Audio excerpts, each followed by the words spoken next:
All right, I want to begin here by thanking our fans for their support of DJ in his pursuit of mental health, overall health. The wide, vast majority of our fans, I know, are so unbelievably supportive of him in that, and I want to just thank our fan base for that.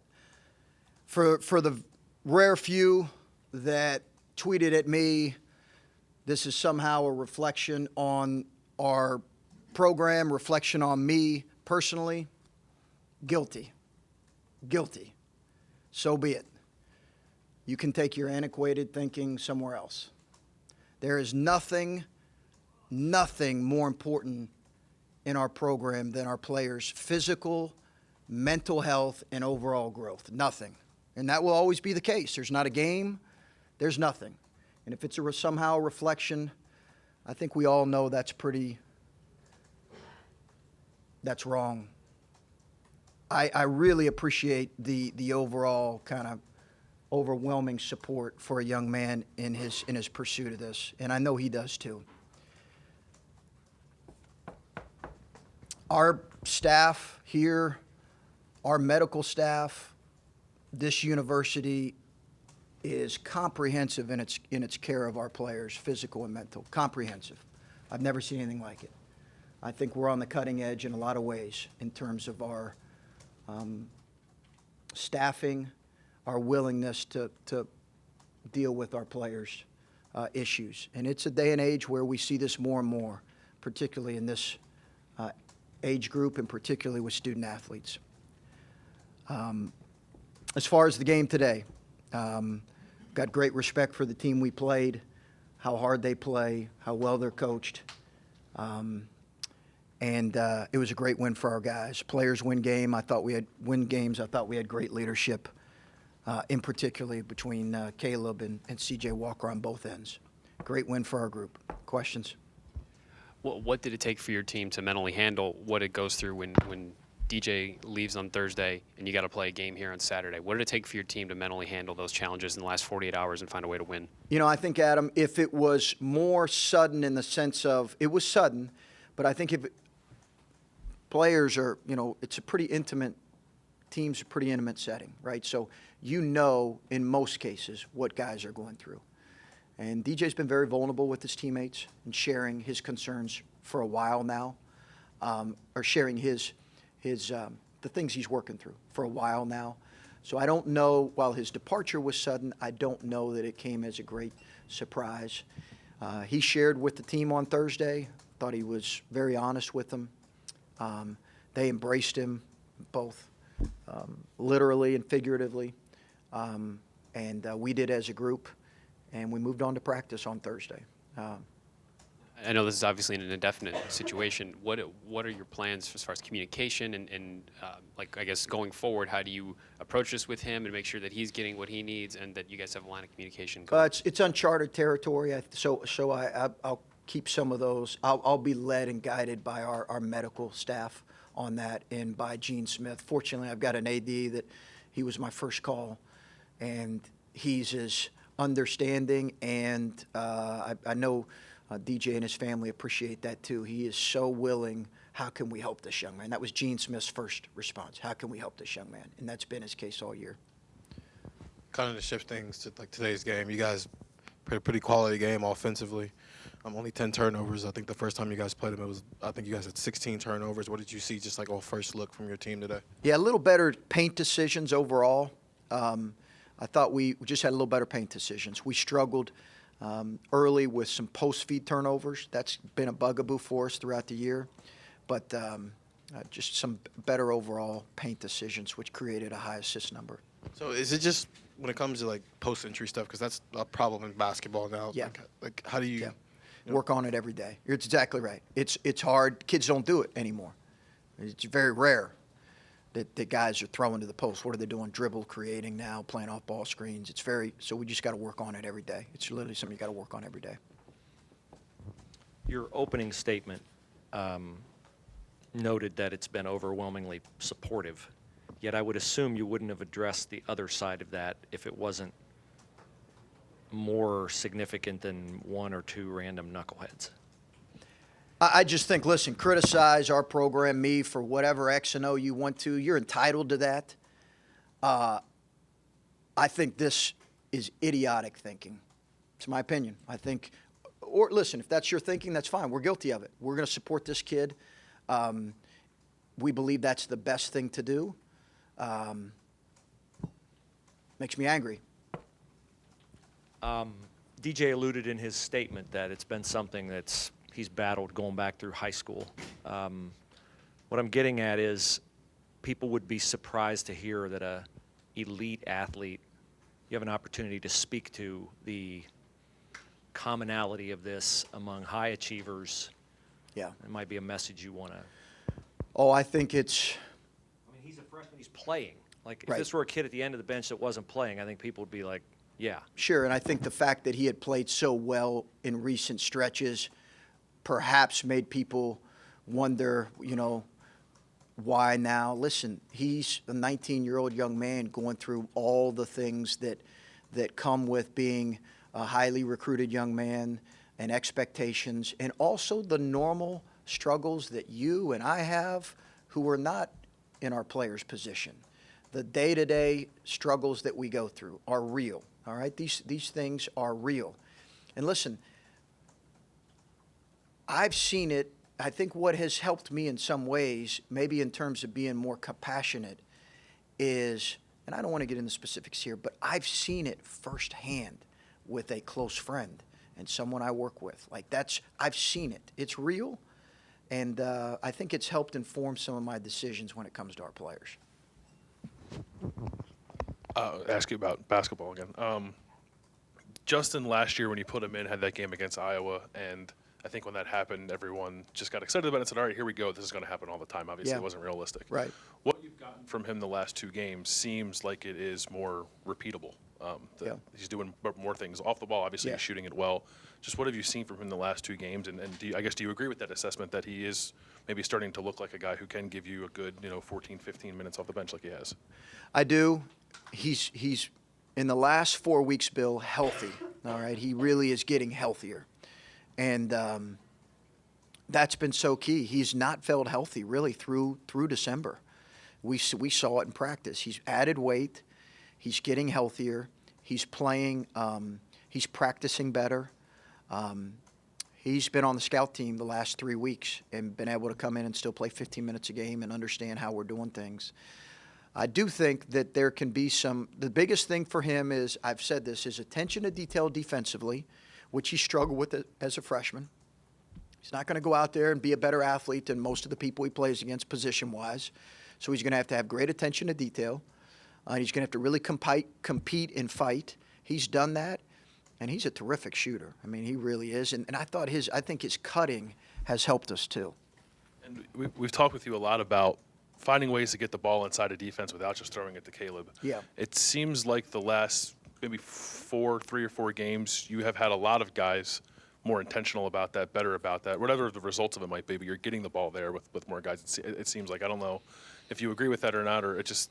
I think we are. We're trying to be more intentional about it because I think we've got a good enough shooting team that I think Dwayne still took some quick ones, some bad ones without probing the paint today. I thought Luther took 1 or 2, but for the most part, I thought we did a good job of being more intentional about that, not just through Caleb. When you're preparing for a game and maybe you thought you'd have DJ at the beginning of the week, what was it like preparing for this game, having 6 days of prep, and then maybe you have to change some of your approach there midweek? Yeah, we just had to change, make a shift on Thursday with some of our lineups and what our rotation was going to look like. And, I mean, we had to scramble a little bit, but it wasn't too dramatic. And when you have a guy like CJ, where him and DJ had obviously been your primary point guards, and now you just have CJ for the foreseeable future, what does that do for a guy like CJ, knowing that he's the guy and he's not necessarily splitting time with someone? Does that change something in the mindset of a point guard? Maybe you'd have to ask him. Maybe it relaxes him in some ways. Those guys really played well together. They really did play well together. But maybe it, he would have had to really do something dramatic for me to take him out for a while tonight. Yeah, I'm going to probe a little bit more on CJ. 35 minutes, maybe the most he's played in his entire college career. Just, I don't know, your thought of a guy who saw a challenge, was put in a spot, and took full advantage of it, it looks like. He's a great kid. I mean, he just is a great kid. I think that speaks to who, character, team character, collective character, maturity is so important. And I think in league play in January, February, and March, he's got it. He's got it. He's got to continue to make improvements, but I think he's got that stuff that you need. And Caleb, he accepted a challenge here, too. Yeah. Again, second time he's gone against their three big guys and outplayed, all three of them, it seems like. Just I think he had a offensive rebound in the second half and wasn't sure what to do with it. I think I may have heard you on the sideline yell at him to put it back up or something or the other. And he I probably said go to work. Yeah, and he put it back up and made it, and maybe even drawn a foul on that play. But just what he did today kind of put the team on his back there in the paint at times. He's got to keep working. He's got to keep working. I thought Caleb was terrific today. I thought he was terrific on both ends. He had the one foolish foul in the second half, but I thought Caleb Wesson was terrific on both ends, and it's his work. He's got to continue to stay in great shape. I thought he created some real opportunities for other guys. I thought he protected the rim pretty well. Caleb is he's a competitive kid, so you can sit down and challenge him and show him what happened in game one. I thought he really played well against Oturu the second game. I thought he made him make some incredibly tough shots. We just didn't finish. Going back to CJ, as Steve said, 35 minutes. Is that a product of, hey, we just had a couple days? Is that what you're going to need from him while DJ's out, or do other guys need to kind of handle that? Yeah, I think it'll vary. I mean, Dwayne will need to play. Danny Hummer as well. Some potentially, obviously, if there's foul issues. But yeah, I think we're going to need his minutes to be increased for sure. Then when he's not in the game, I think Dwayne was your point guard today when he wasn't in there. What's your level of confidence with him running the show right now? He's a really good ball handler. He picks up things so he can know the actions we're trying to run, the sets we're trying to run. Those are not issues. He's becoming a little bit better passer at finding things. He doesn't turn it over a lot now. He also doesn't have a lot of assists, but he doesn't turn it over a lot. He's a little bit of a bigger guard, so he provides different, better size for us. He's just got to continue to work on his defensive game and his offensive efficiency. He just does. I want to ask one more about DJ. I mean, he's 19 years old, and you say this is uncharted territory for you.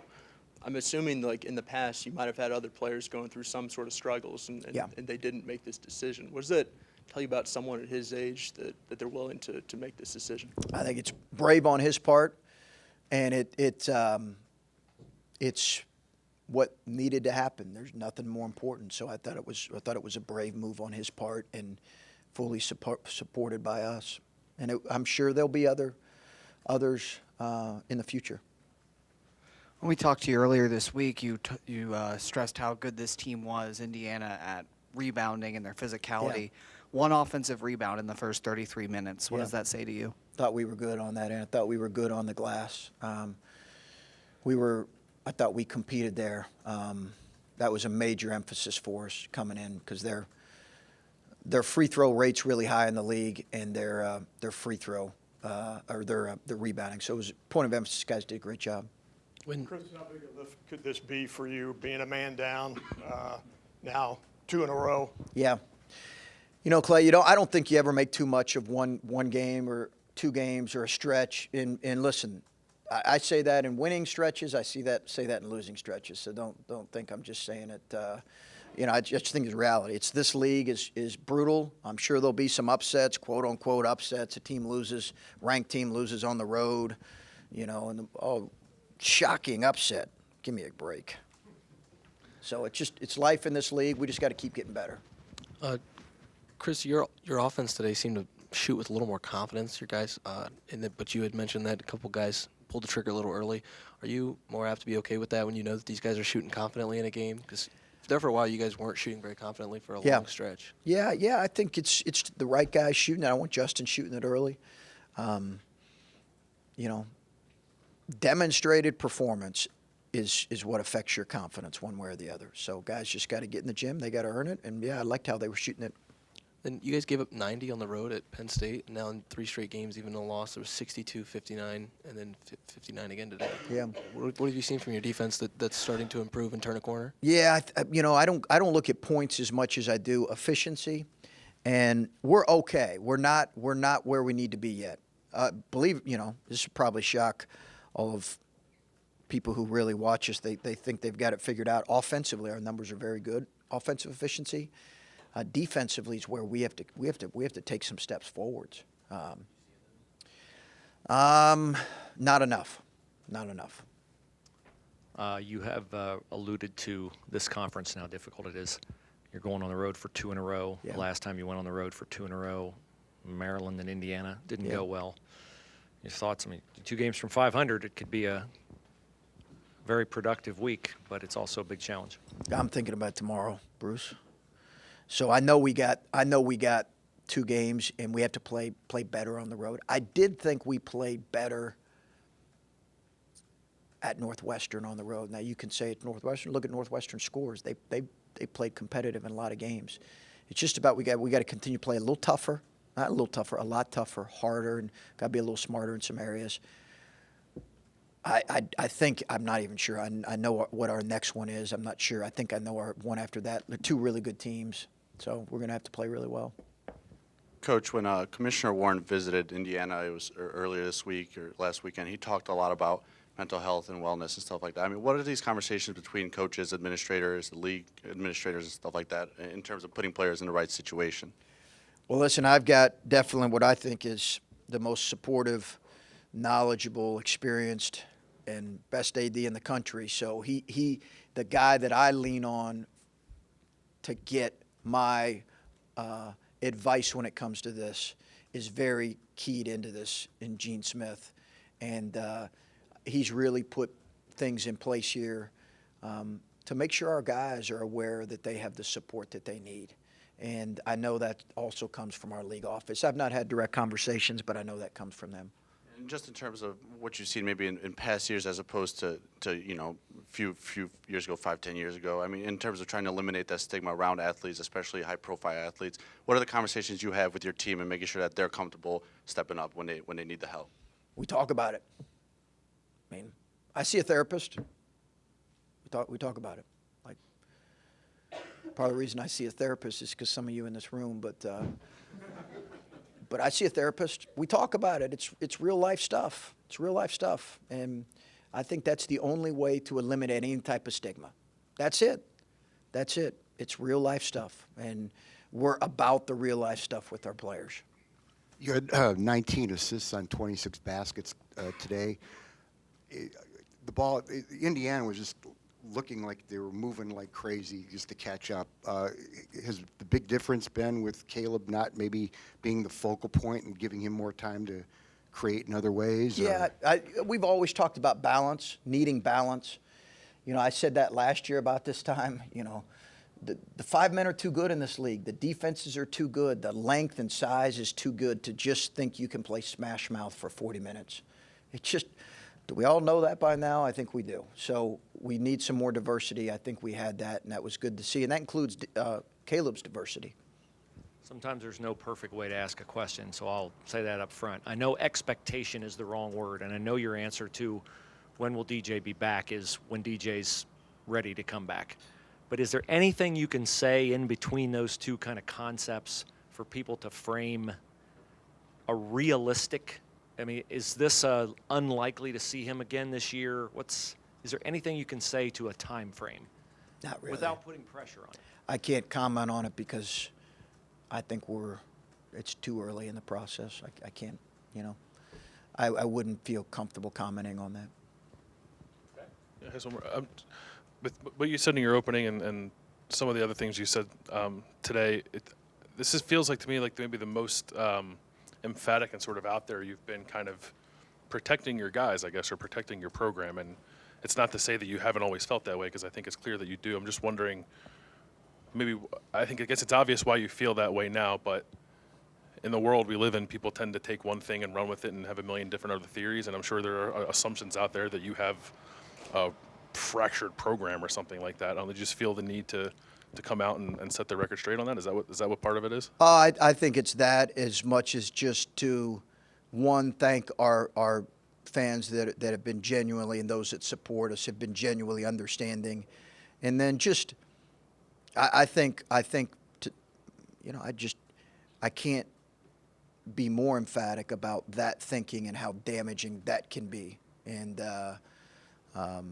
damaging to players, damaging to coaches, and we're always going to be about the player. You know, it's bottom line. We're always going to be about the player. So that's our responsibility. All right, thanks, guys.